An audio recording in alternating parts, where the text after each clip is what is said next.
This one isn't huge, but it is real, and my husband and I think about it a lot. One time I was at urgent care to get an injury checked out. My husband was with me, as he usually is for anything medical. The waiting room when you walk in through the door has a long counter at the front, chairs surrounding a TV to the right, and on the left, there's a little divot in the wall where more chairs can rest in front of a bathroom door. It's a single-person bathroom with no window and only one door. We were sitting in some of the chairs close to the bathroom door. It was kind of in its own micro hallway, and the only exit from walking out of the bathroom was to walk past my husband and I. After sitting there for a while, a man walks in with his wife through the front door of the waiting room. They don't go to the check-in counter, but rather talk right in front of the door for about 30 seconds, maybe a minute. I didn't catch what they were talking about. The woman nods and leaves through the front door, and the man pauses to look around the room once he's alone. I assumed she was dropping him off to get checked out. His eyes meet the door to the bathroom, and he walks straight there instead of checking in, going inside, and then locking the door. My husband and I continue to wait there. 5 minutes pass, 10, 15, 20. We waited there for a long time, and he never came out. However, I think we've all had times where we spent a good hour in the bathroom, so we just assumed maybe he had a stomach bug. Later, a woman from the waiting room goes up to the bathroom door to use it. After the man had been in there for about 30 minutes, she opens the door, no problems. The lock suddenly wasn't engaged. She goes in to use the restroom, coming out a few minutes later and going back to her seat. My husband and I looked at each other confused. He went to look in the bathroom, and the man wasn't there. There were no other windows or doors to exit from. The man was just gone, without a trace. We never did figure out where he went, but we do think about it fairly often.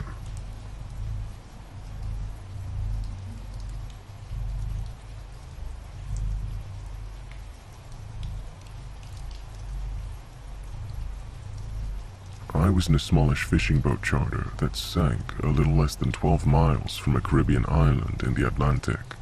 From the first sign of trouble to looking straight down at the boat slowly sinking beneath the surface was only about 10 minutes' time. Trust me when I say that's an image I'll never forget. A white sport fisher being swallowed by the dark blue beneath me. When boats sink, they sink.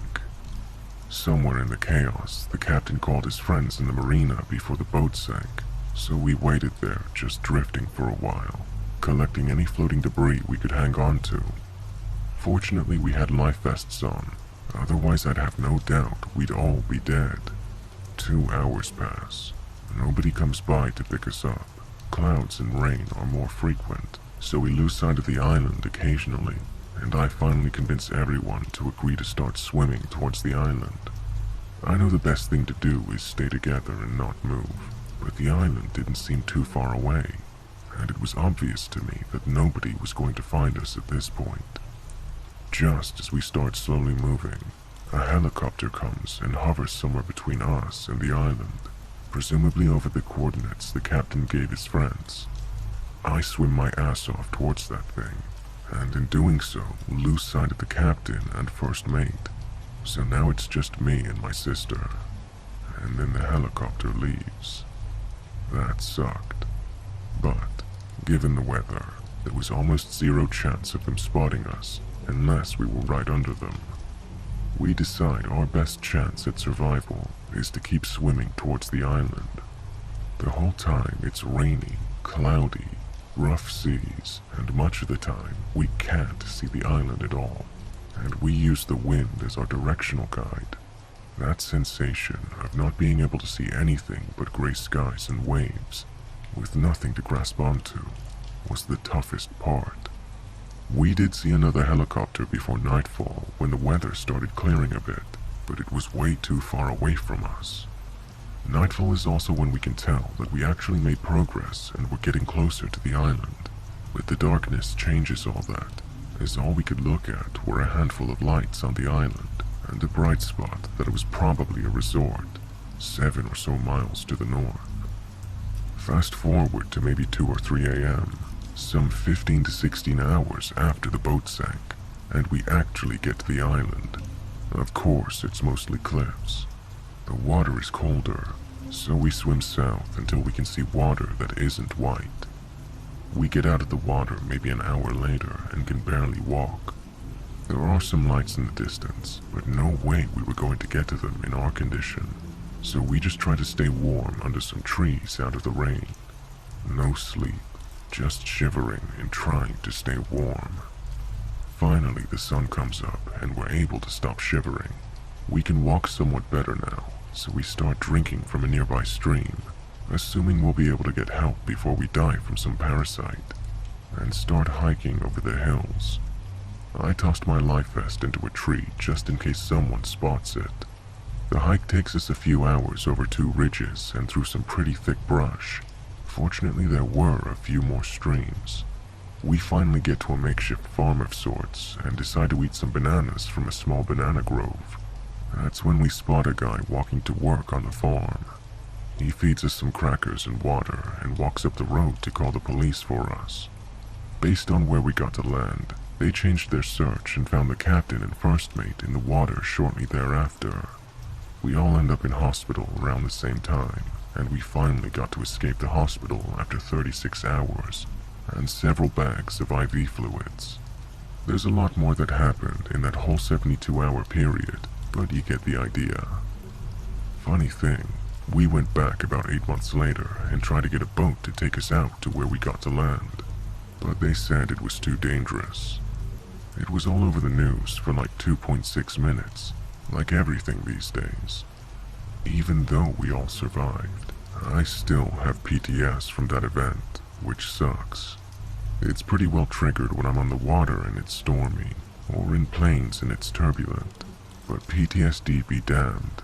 I'm planning on buying a sailboat by the end of the year and sailing around the Caribbean and Central America. And if I can't get enough blue water experience, maybe across the Pacific. We'll see.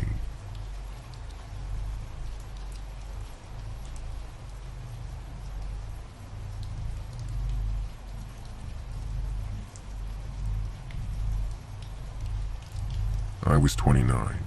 I was having chest pains. They were reminiscent of when I was younger. I rushed to the hospital just for it to be heartburn. I started treatment for that, but it got to a point where I couldn't move. I was sent home from work and went to my doctor. I described everything and said it just felt like bad heartburn. The doctor starts looking at stuff and treating me for GERDs. Just as she's about to send me on my way, she says she wants to do an EKG. After the results, she brought in a more experienced doctor, who agreed with her and said that they want to keep me overnight for observation. I get to the hospital and they hook me up with a ton of devices. There were multiple tests and they start medicating me. All they told me before I fell asleep from the meds was I had an enlarged and weakened left ventricle. It's now maybe 3 a.m. I'm awoken to the creepiest looking doctor ever. He had this skeleton-thin body, but with a round pot belly. Think Farnsworth from Futurama.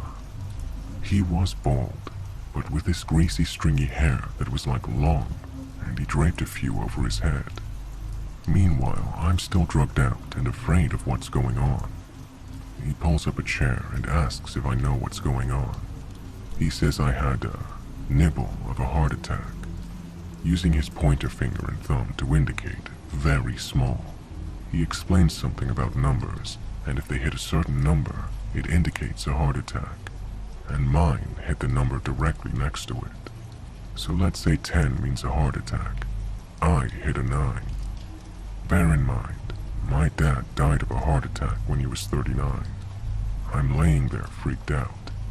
Everyone I know is asleep, so I have no one to talk to. I'm too drugged out to do anything. I just pushed the button for more drugs to go back to sleep. They did a heart catheter and said my arteries were clean. Months later, I found I had a flu-like virus that went untreated. It reached my heart before my body fought it off. I'd gone to a MedExpress place a month before because I was sick with flu-like symptoms, but they lasted 2 weeks. The doctor said, "It's the flu. You're young, you'll get over it." And he never did any tests. I had to wear a heart defibrillator for about 4 months after that, and I'm on heart medication for the rest of my life. All because the express doc was too lazy to test anything. But that night shift doctor looked like death, and I thought he was coming to tell me that I died.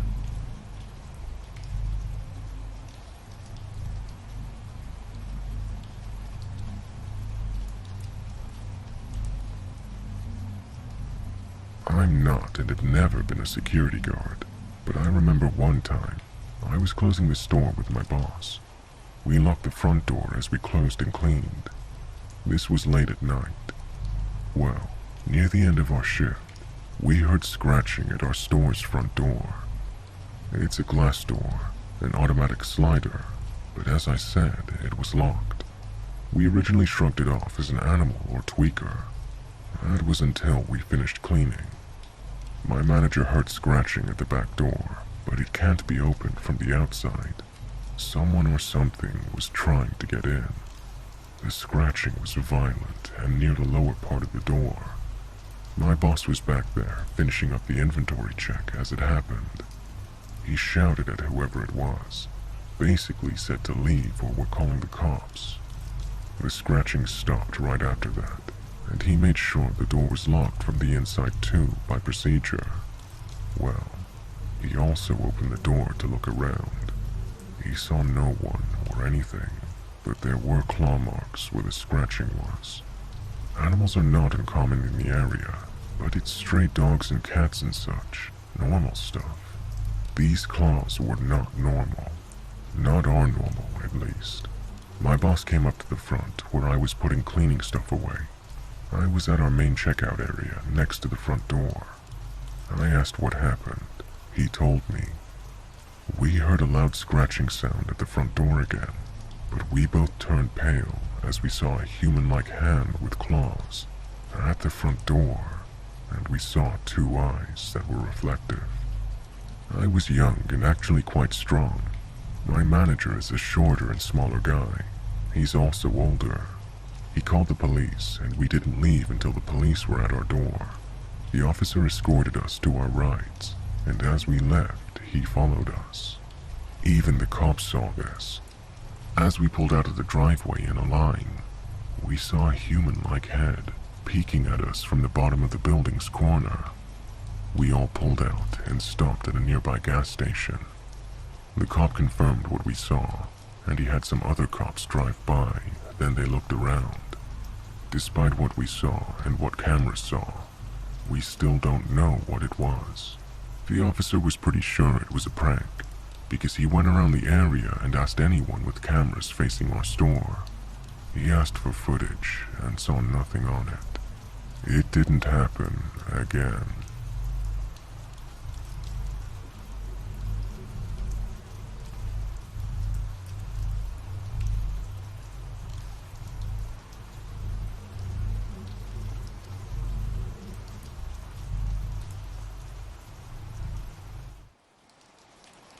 As I was unpacking for a solo camping quail hunt, 2 guys walked into my camp to chat. Dirty and very disheveled, obviously drunk. They asked me if you got bullets for that gun when they saw my shotgun case. After a few minutes, they turned to walk back to their camp. I saw that one of them had his scalp peeled back, leaving an open and crusty wound the size of my palm. That night, they drank and threw 22s into the fire and ran. Eventually, they passed out. The next day, they were arrested, and I was told that the one with the scalp wound tried to attack someone with a roofing axe a couple of days earlier, and he got the Uno reverse card played, and they were up there, hiding out.